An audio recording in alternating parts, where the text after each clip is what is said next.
Hello प्यारे दोस्तों, कैसे हैं आप सब। आज हम लोग देखेंगे कि क्लास 7 ये हमारा ज्योग्राफी जिसको हम लोग कहते हैं हमारा पर्यावरण। ठीक है, ये हमारा सामाजिक विज्ञान का एक भाग होता है।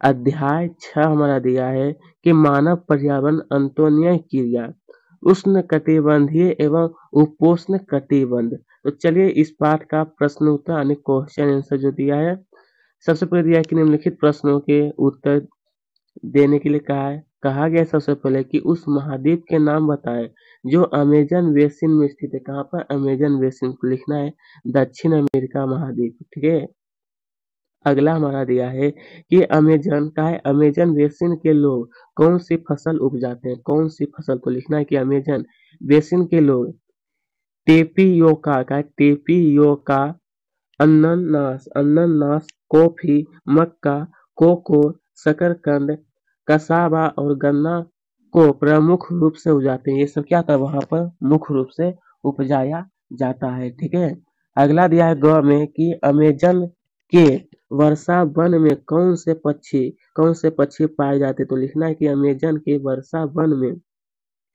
टूकन और गुंजन पक्षी पाए जाते हैं। टूकन और गुंजन।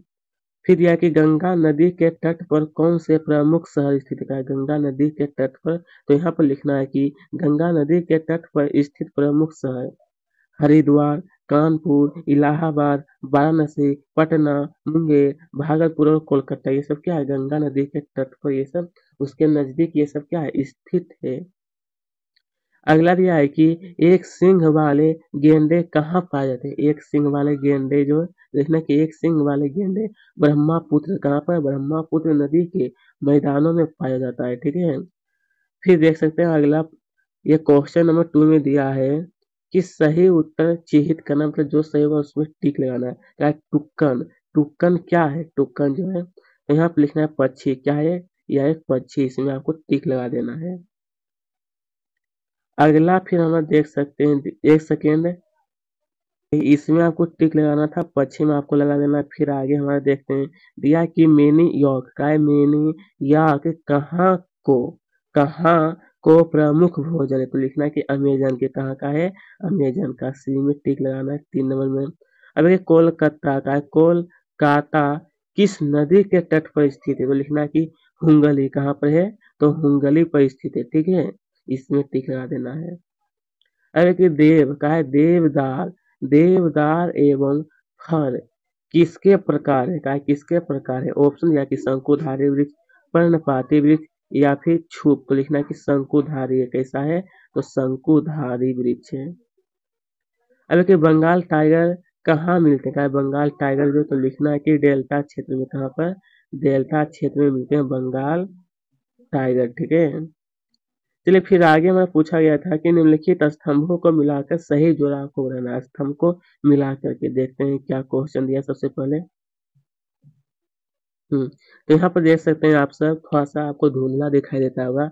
ये हमारा दिया है कुछ क्वेश्चन कि सूती कपड़े, मलाको, पिरान्या, रेशम कीट और कांजी कांजी रंगा। तो ये सब आपको कहा है मिलान करने के। तो इसका उत्तर जो है, मैं आपको सामना सामनी जो उत्तर है ना उसको मैं बता देता हूँ। अगर आपको बुक में इस तरह से मैच करना है तो आप कर सकते हैं, अन्यथा सामना सामनी भी कीजिएगा, कोई प्रॉब्लम नहीं है।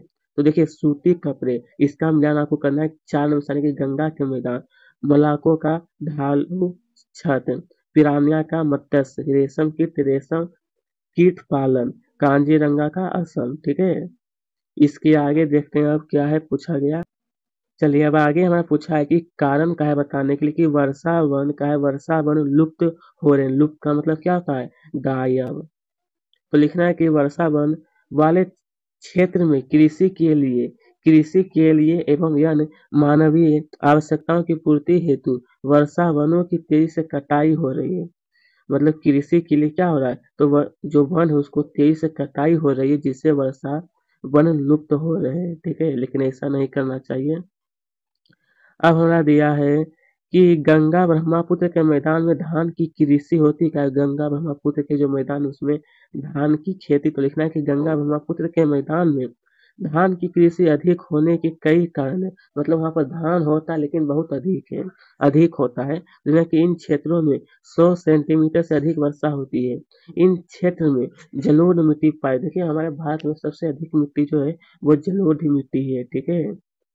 पाई जाती जो धान के लिए उपयुक्त होती है। तीसरा लिखना है कि सस्ते इन क्षेत्रों में सस्ते श्रमिक आसानी से उपलब्ध हो जाते हैं, ठीक है? बस इतना ही लिखना है, ये ज़्यादा बड़ा उत्तर नहीं है, इतना आप आसानी से लिख सकते हैं। अब देखिए मानचित्र कौशल की भारत में प्रायद्वीप के रेखा मानचित्र पर गंगा ब्रह्मपुत्र नदियाँ को उ से मुहाने तक दर्शाएं। दोनों नदियों की महत्वपूर्ण सहायक नदियों को ही दर्शाएं। तो चलिए इसका उत्तर दोस्तों यहाँ पर जो आप ये चित्र देख रहे हैं, ये चित्र जो हमारे आपका जो बुक है ना, वो वहाँ पर भी दिया है, वहाँ से भी आप इसको अच्छी तरह से अपने नोटबुक में लिख सकते हैं, ठीक है? यहाँ पर आपको क्या होगा कि बहुत ही धुंधला दिखाई देगा, इसलिए मैं आपको एडवाइस दे रहा हूँ कि अपने बुक से ही कर लीजिएगा, ठीक है? फिर देखते हैं इसके आगे भी एक प्रश्न दिया है कि दक्षिण अमेरिका के थोड़ा-सा रुक जाइएगा ज़ूम कर देता हूँ। क्या है दक्षिण अमेरिका के राजनीतिक मानचित्र पर भूमध्य रेखा खींचें, भूमध्य रेखा पर स्थित देशों को चिन्हित करें। तो ये भी आपके बुक में दिया है, वहाँ से भी आप कर सकते हैं। इस तरह से आपके बुक में चित्र दिया गया है, वहाँ से भी आप इसको नोट कर लीजिएगा, ठीक है? तो दोस्तों आज का ये वीडियो हमारा यहीं पे समाप्त है। अगर आपको अच्छी लगी तो चैनल को ज़रूर सब्सक्राइब कीजिएगा।